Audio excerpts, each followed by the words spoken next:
Let's avoid talking to the main guy first. Hi. Hello, my friend. The voice that comes from the man in the chair is as enormous as its owner. A deep, booming roar, dripping with unrestrained mirth. A fine day for a soy calf, yes? Every day is a fine day. From the back of the store, the voice of the shopkeep cuts you off. Don't mind the fool in the chair. He roars like a traumatized walrus, stewing all day in his own sweat.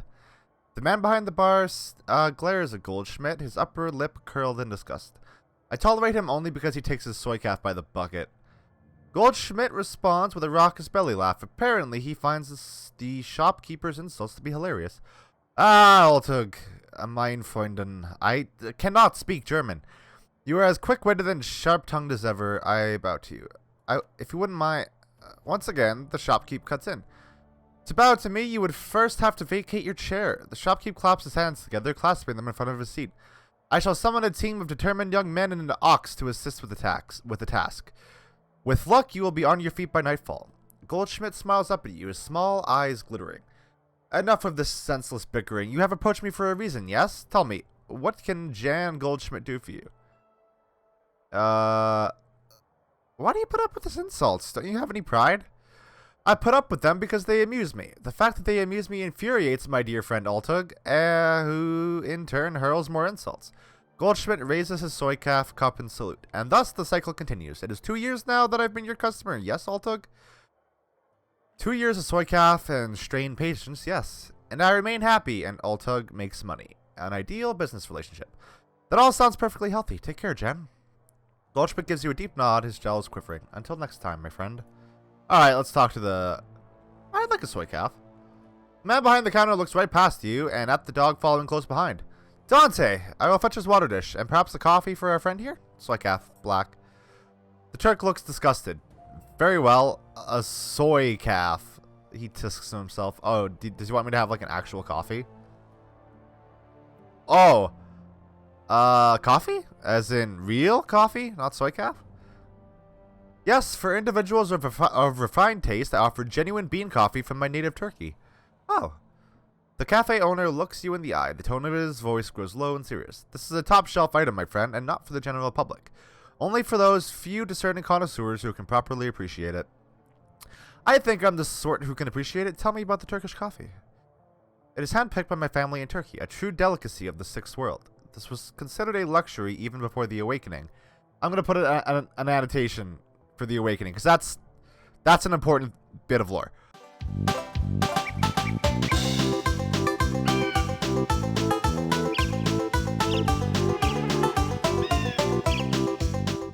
When bean coffee was everywhere, every street corner, they say. Burak Ghazi leans in close, lowering his voice to a conspiratorial whisper. Long hours in the shop have perfumed his body with the commingled scents of coffee, incense, and applewood tobacco. Trust me, if your coffee experience has been limited to soy calf, you must not deny yourself this opportunity. You will see God. All right, you sold me. How much? I'm just gonna take a sip of my own coffee real quick, just cause yeah.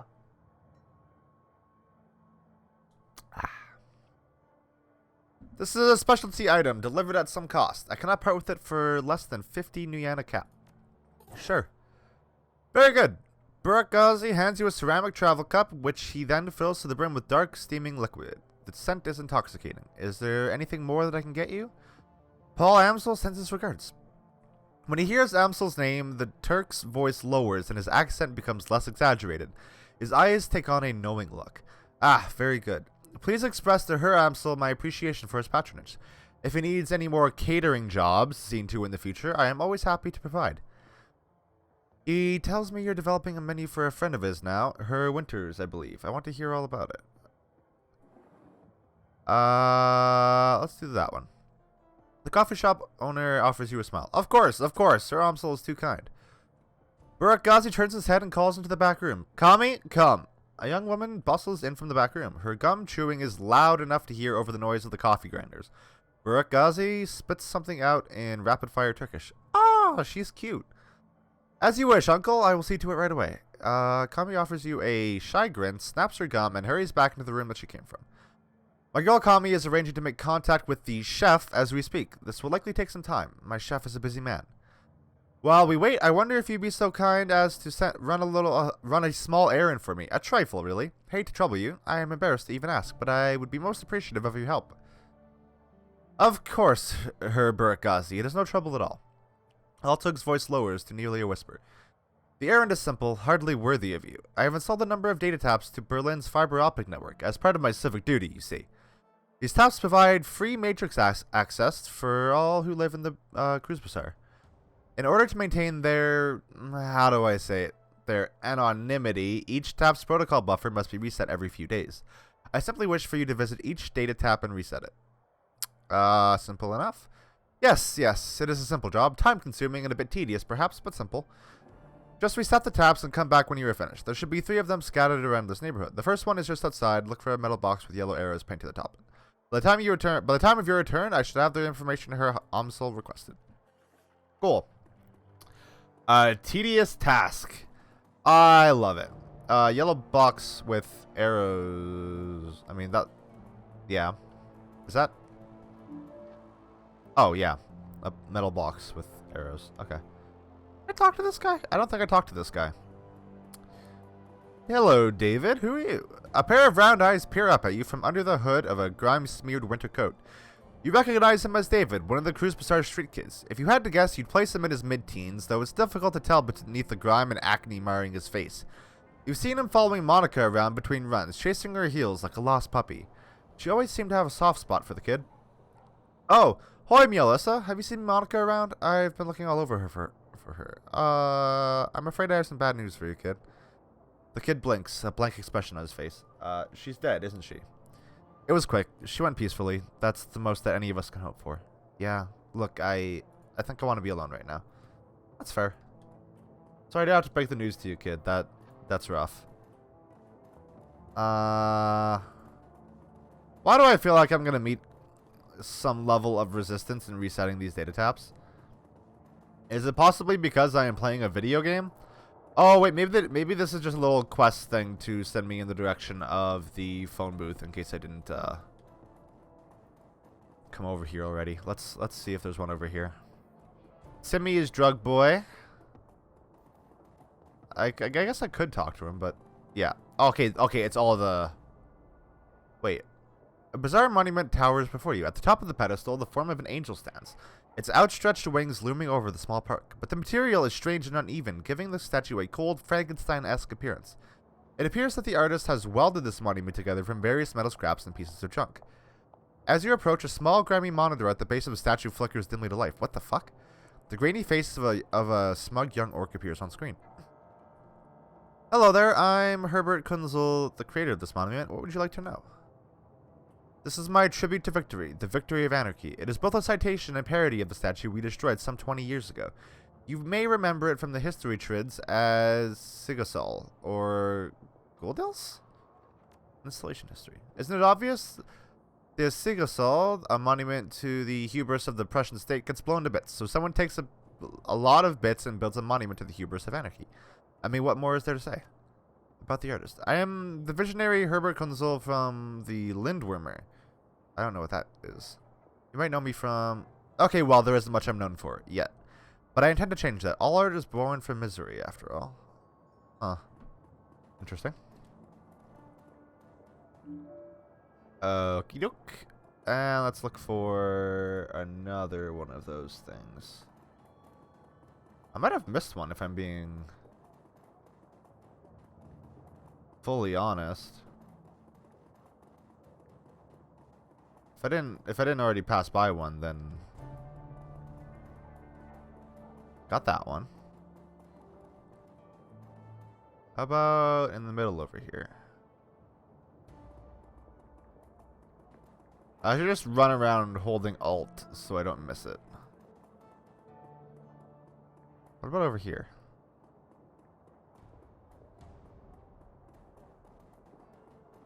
No. Oh, this is fun. I like this. Oh, maybe... Yeah, there it is. Cool. Wait, what's this? Oh! Oh!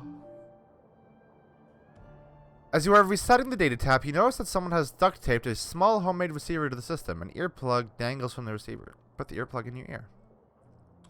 The sound of heavy machinery makes it difficult to hear the words that are being spoken. After a moment, you find you can make out two distinct voices, a nasal woman who sounds like a heavy smoker, and a man who speaks in a high-pitched, breathy tone. Just heard, Monica, need to verify. Good for us. Uh-oh. It sounds like a conveyor belt starting, adds to the noise of machinery, and you can't make out anything else until it comes to a stop for a second. I think our next step, wait, isn't ready to make a move yet, to be patient. See who steps up, could be someone more... More conveyor belts start up, all you can hear is the sound of machinery. Some sort of motorized vehicle starts up, drowning out everything else. A bell rings loudly again. It sounds like a telephone. You hear the sound of a door slamming shut, and the noise of machinery is suddenly muffled. There's a rattle of plastic, and the ringing stops. The nasal woman's voice can be heard again in a sing-song tone. Guten Tag, how may I help you? Her tone changes, becomes more businesslike. I heard. Yes, he knows. I told him it wasn't time to make a move yet. What do you think I am, an idiot? The council needs to meet again. I know, getting everyone in the same room is challenging. Getting them to agree on a course of action is going to be even more challenging. From my perspective, the Cruise Bazaar was only stable because of her. If she really is out of the way, well, we'll see, won't we? Yeah, I know. What can I say? Things go slow in the flux sometimes. You hear the sound of a door opening again, and the cacophony of machinery fills the line. You can't make out anything more. Okay, so I just uncovered a little small conspiracy. That's fun. Hello, I would like to get a robot arm. Can I afford one? Oh. As you approach the elf, you notice that he's in mid-conversation. His lips move rapidly, and his voice comes out in a low, quiet tone. The glossy plastic shell of a high-grade comlink glints on his wrist. Doing your best to look uninterested, you lean in slightly and strain your ears. You find that you can make out the doctor's end of the conversation. No, the price I'm quoting you is more than fair. Well below market value, in fact. If you can't pay it, that's your problem. Yes, I know that the price has gone up. This is a seller's market. Well then, you'll just have to find the money or go without. I'm sorry, but I have to go. I have a patient. He presses a button on his comlink and looks up at you, a $1 million smile on his face. Sorry about the wait, my friend. Welcome to Triage Cyberclinic. He sends his hand to you. I am Dr. Xavier Escobil. And your name is, Meowlissa. A pleasure. Pleased to meet you, Meowlissa. What can I do for you today? I need cyberware. I can get a data jack, but I'm not doing any, Hey, there's As Technology again. Hey, that's an excuse to put an annotation there, or like a whatever.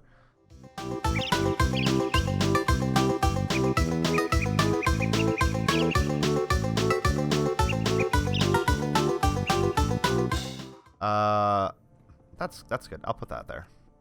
I can't afford anything, so bye, dude. There's a locked door there, which is mighty suspicious. I'm gonna have to come back here later and see if I can open that up, or if there's a reason for me to open that up in the first place. Alright, so I think we've mostly exhausted the Cruise Bazaar for dialogue. I'm so mad I fucking accidentally skipped that bit of conversation there. What's that? Special today is caramel soy calf. Ew. Altok smiles at you from behind the counter. Welcome back, honored effendom. Huh, how may I serve you? I finished with your little trifle, Her Buragazi. Ah, very good. I assume you had no difficulties? Let's keep that to ourselves. Not at all. It was good to take in the night air. I am delighted, oh excellent one. I like this nickname. With that out of the way, let us return to our pressing business. He barks a stream of rapid-fire Turkish, and the gum-chewing young woman comes hurrying out to the counter. The menu for her uncle.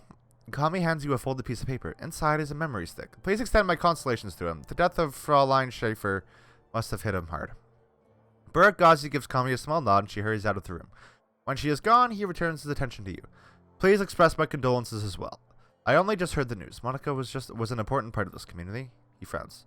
Few know how important. The memory stick Kami just handed you should contain all the information her Amsel requires from our chef in the field. Should you require my services in the future, you know where to find me. Until then, good day. Who can I sell this information thing I have to? I don't know. Interesting. I only have, that didn't get me any karma. Disappointing.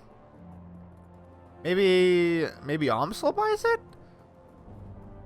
I would imagine that the information broker would broker for some information, but I guess not. Or maybe I'm just not at a point where I can do anything with it. Hi, guys. What's going on? I've got nothing. Okay, yeah. I've talked to everybody already, so. Meowlissa, Amsel peers at you apprehensively. His eyes are bloodshot, his expression grim. Did you get the information about Green Winters? Yes, I spoke to Altug. He gave me this memory stick. Let us see what his agent has to say. Amsel snatches the memory stick from your hand and blah blah blah. He navigates a series of command line menus and a wall of amber text floods the screen. Amsel scans it, mouthing the words as his eyes flit back and forth. Burke Gauzy's agent tailed Green Winters at a hotel in a cesspool of Akias called Drogenkip. The hotel is called Das Kesselhaus. It is a renovated factory nestled deep in the heart of Drogenkip. It appears that Winters is holed up there. Factory. Recently, there was some contention between two gangs over control of this neighborhood. Due to the gang violence, the agent refused to follow Winters inside of the hotel, but he confirms that he is still inside. Well, what are we waiting for? Ager slings her rifle over her shoulder with a single spare motion. Gear up, people. We have a hotel to raid. Gloria and Dietrich pause, exchange looks with Paul. Just a moment, Ager. Amsel rises from his chair, drawing himself to full height. Even so, he has to crane his neck to look her in the eye. You are an excellent soldier, and nobody questions your competence in the field. Your loyalty to this team is equally commendable. That said, we believe that Meowlissa is the right choice to lead the team. Whoa! No, don't do this right now. Ager's gonna fucking hate me. There's a long pause before Ager speaks. When she does, her voice comes out dull and flat. What? Don't mistake this decision for a reprimand. Monica considered your contributions to the team to be invaluable. But we all know that she wasn't comfortable putting a soldier in charge. Ager speaks through clenched teeth. Her words are measured, but her expression is livid. This is unbelievable. You want to put the rookie in charge. Again. She shakes her head. Don't you people learn from your mistakes? Meowlissa is the reason we're still alive, Ager. She kept us together. She led us out of there in one piece. Making her your #1 girl. She sounds tired, resigned, but above all, disappointed. This is more of your flux state idiocy at work, isn't it? Dietrich reaches out, puts his hand on her shoulder. It's what Monica believed in. Ager's voice tightens. For a moment, her control slips, and her face contorts in grief. Yeah, and look where that got her. She straightens to her full height. Let me give you a piece of advice. In the field, only two things matter. The mission and survival. Everything else is a distraction. Your ridiculous politics have no place on a Shadowrun. They absolutely do. That's the whole point. Dietrich manages a smile. What can I say? We're German. We have a history of strong political views. Ager sighs. The tone of resignation returns to her face. Screw it. Let's put an end to this. I've got the skill and experience to lead this team. Meowlissa, on the other hand, was appointed by Monica as a joke. If you'd rather she take the lead, I'll abide by that, but I want to hear each of you say it. They already have. You just weren't listening. You stay out of this. She dabs an armored finger into your chest. Hard. The moment she raises her hand to you, Dante's ears lay back and he lets out a low growl. Reflexively, she takes a half step back. I think we've heard what Dante has to say. As for my part, Meowlissa saved your lives back there. You may not believe it, but she did. The way I see it, that means I follow her lead a while longer. Gloria's voice is uncharacteristically gentle. I trust in Meowlissa's judgment. Therefore, I trust in Monica's judgment. Therefore, I trust in Meowlissa's judgment. I shouldn't have made these names so similar either. The discussion is finished, Ager. Amsel speaks softly, but his tone is firm. Meowlissa will take Monica's place as the leader of this team. Monica didn't want a leader. Oh, that last one is really mean. I don't like that one.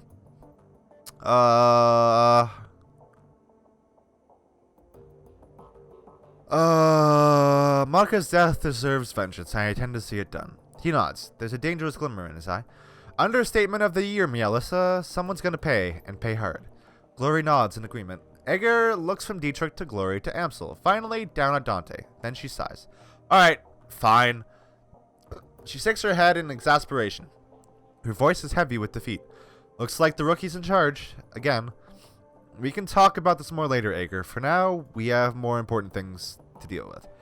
Ager's expression remains stony, but she gives you a small nod. Yeah, okay.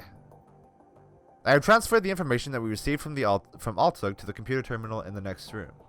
It used to be Monica's personal workstation, Meowlissa. Now it is yours. Monica kept a variety of notes and dossiers on that machine. I would suggest reviewing her notes when you have the time. Amsel turns his attention away from you and back to his computer screen. Good hunting. I will eagerly await your return. I wouldn't suggest driving to Dragonkip. The roads aren't safe. Taking the U-Bahn would be faster anyway.